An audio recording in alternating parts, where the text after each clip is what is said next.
This is a continuation of Man's Search for Meaning by Viktor Frankl, Chapter 1, page 6. Many of the factual accounts about concentration camps are already on record. Here, facts will be significant only as far as they are a part of a man's experiences. It is the exact nature of these experiences that the following essay will attempt to describe. For those who have been inmates in a camp, it will be an attempt to explain their experiences in the light of present-day knowledge.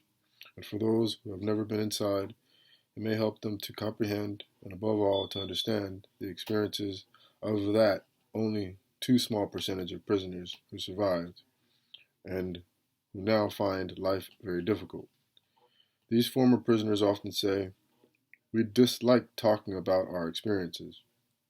No explanations are needed for those who have been inside, and the others will understand neither how we felt nor how we feel now.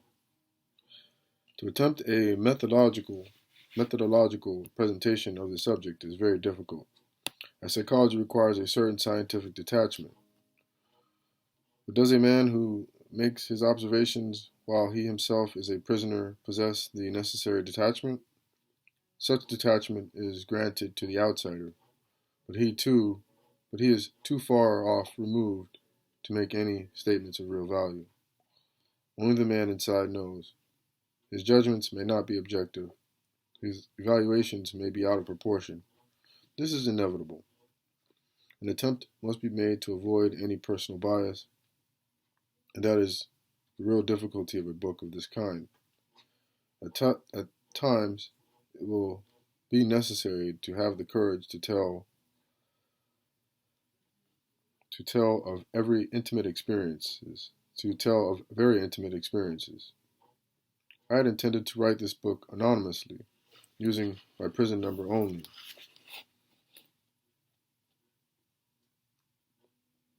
But when the manuscript was completed, I saw that as an anonymous publication, it would lose half its value,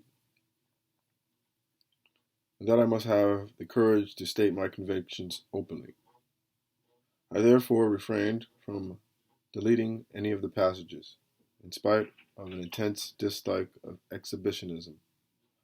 I shall leave it to those to distill the contents of this book into dry theories. These might become a contribution to psychology of prison life, which was investigated after First World War, and which acquainted with us the syndrome of barbed wire sickness. We are indebted to the Second World War for enriching our knowledge of the psychopathology of the masses. If I may quote a variation of a well-known phrase in and title of a book by Le Bon, for the war gave us the war of nerves, and it gave us the concentration camps. As this story is about my experiences as an ordinary prisoner, it is important that I mention, not without pride, that I was not employed as a psychiatrist in camp, or even as a doctor, except for the last few weeks. A few of my colleagues were lucky enough to be employed in poorly heated first aid posts applying bandages made of scraps of waste paper. But I was number 119,104, and most of the time I was digging and laying tracks for the railway lines. At one time, my job was to dig a tunnel, without help, for a water main under a road. This feat did not go unrewarded. Just before Christmas 1944, I was presented with a gift of so-called premium coupons. These were issued by the construction firm to which we were practically sold as slaves. The first paid the camp authorities a fixed price per day, per prisoner. The coupons cost the firm 50 pfennigs each and could be exchanged for 6 cigarettes, often weeks later, although they sometimes lost their validity. I became the proud owner of a token worth 12 cigarettes. But more important, the cigarettes could be exchanged for 12 soups, and 12 soups were often a very real respite from starvation.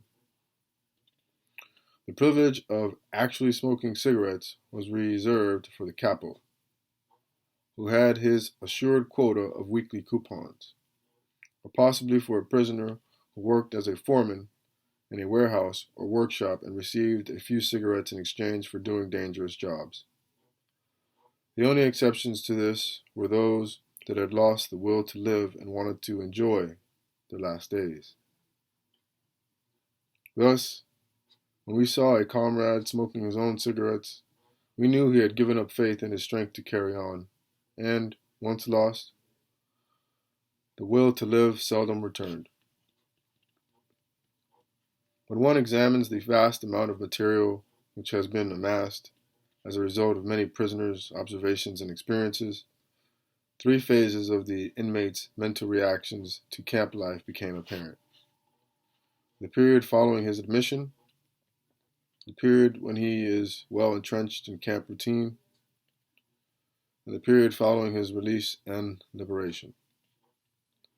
The symptom that characterizes the first phase is shock. Under certain conditions, shock may even precede the prisoner's formal admission to the camp.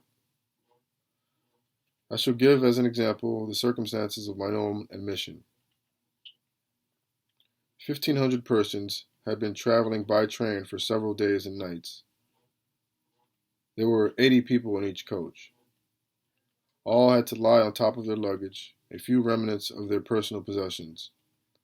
The carriages were so full that only the top parts of the windows were free to let in the gray of dawn.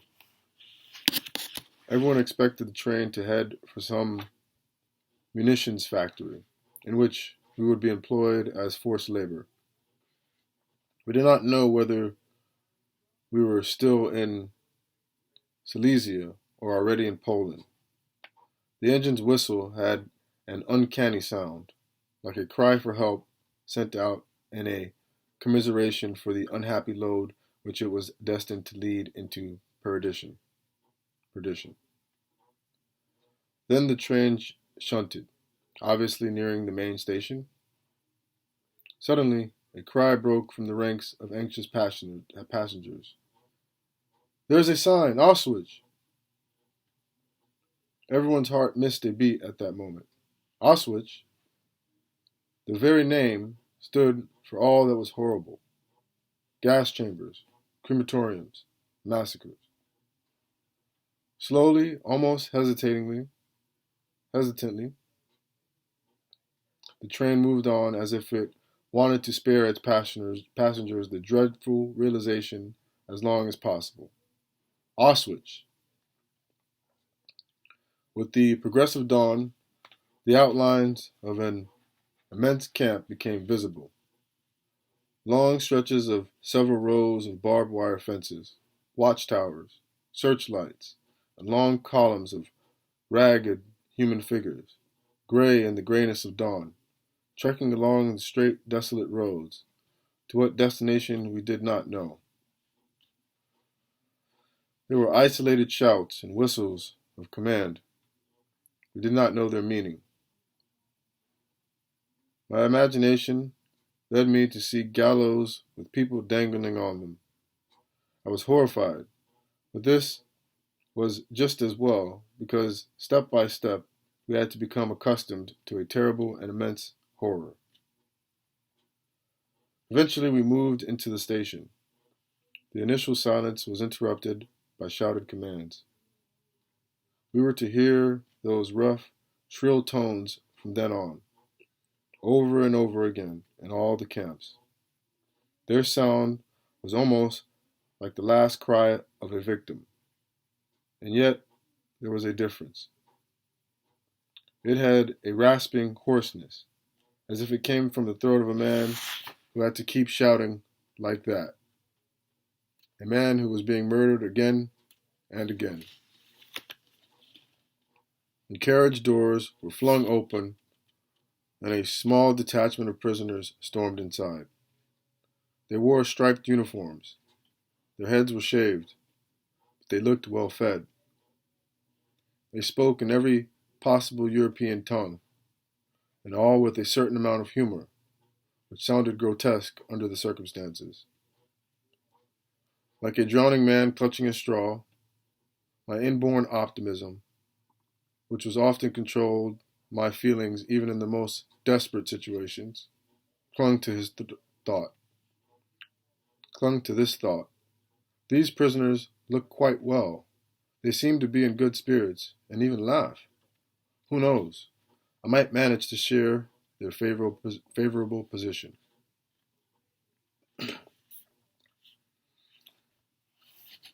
That's page 10. And the first chapter goes up to, I think, several pages.